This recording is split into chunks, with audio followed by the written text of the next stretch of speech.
sa lahat ng aspeto ng ating buhay. Amen?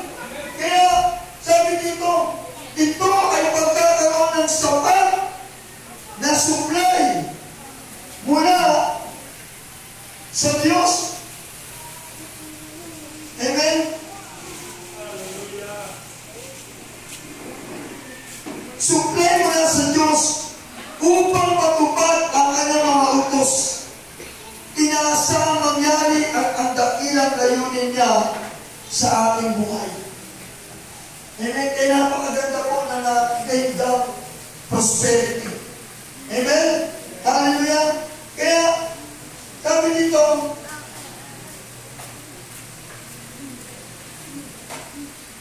sa aklat ng 3 John chapter 1 verse 2, mahal kong kayo, idinadalangin kong ikaw sana'y nasa mabuting kalagayan at malusog ang katawan tulad ng iyong buhay espiritual na alam kong nasa mabuting kalagayan.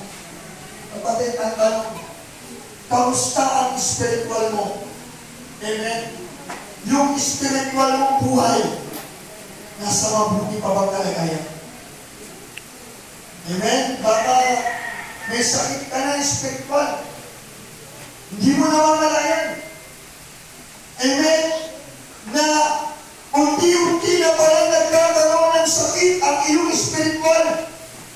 Tulad ng isang bahay na sinabi ni Pastor na Joseph Origen na ang bahay nila, amen, meron na anay. Amen, kapatid, huwag natin hayaan na ang mga maliliit na anay, amen, ay sisira paunti-unti ng ating buhay spiritual. Amen? Hallelujah! Kaya tulad niya, mahal kong kayo, dinadalangin kong ikaw sana'y nasa mabuting kalagayan. Yan ang dalangin ng mga pastor. Amen, ang lingkod ng Diyos. Wala kaming ibang dalangin sa mga miyembro na itinagkatiwala sa amin ng Diyos. Amen, na sila ay laging idalangin, na sila ay laging nasa mabuting kalagayan. Malusog ang katawan tulad ng iyong buhay spiritual na alam kong nasa mabuting kalagayan. Kamusta ang iyong spiritual na buhay? Nasa mabuting pa bang kalagayan? Amen? Nasa mabuting pa bang kalagayan? O baka mamaya, amen, kapatid, yung spiritual na buhay mo, amen, kung ikukumpara sa buhay sa physical ay 50-50 na. Hallelujah. Amen? Bakit kasi pinahintulutan mo? Mapapasok yung mga akala mo, simpleng pagtatampulan. Amen? Yung simpleng pagsasalita ng mga negatibo. Amen? Simpleng pagreklamo. Hallelujah! Yung inaakala mo na maliliit na usapin na iyayan at pinahintulutan mo na makapagali sa iyong puso na hindi mo napapansin at namamalayan. Ito na pala yung unti-unti pumapatay ng iyong spiritual na kalagayan. Hallelujah! Amen? Kaya yung simple lang na hindi pagbibigay at pag-iikabo, pag-involve, para mga tugunan ang pangangailangan ng gawain ng Diyos. Akala ko, maiintindihan ka ng Diyos. Maiintindihan naman ako ng Panginoon.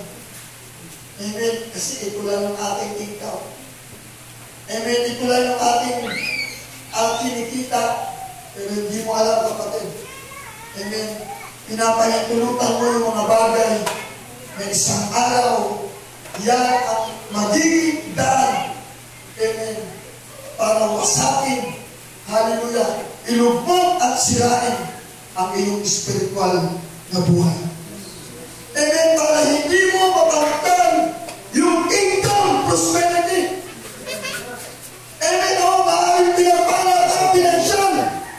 paano naman kung salantahin ang katawan mong pisikal? Pastor Jeron. Amen? O pinagpala ba? Pisikal? Pinagpala ba? Pinansyal? Kamusta naman ang iyong emosyonal? Big liter o small liter. Amen? Baka wala kang kapayapaan. Puno ka ng kalungkutan. Amen? Puno ka ng takot at alilangan. Hallelujah! Kaya ganun kahalaga ang kingdom prosperity na maranasan natin bilang isang Kristiyano sapagkat ito ay pinangako ng Diyos sa kanyang mga anak. All aspect of life, amen, will be blessed. Mga kapatid. Amen? Hallelujah! Kaya, sabi dito, God's prosperity means in all aspects of our lives, our health, wealth, amen, and spiritual awareness will prosper so as our valuable soul. Amen. Ang God's prosperity ay nangangahulugan na lahat ng aspeto ng ating buhay. Kayamanan sa kalusugan at spiritual na kamalayan ay uunlad maging ang napakahalaga natin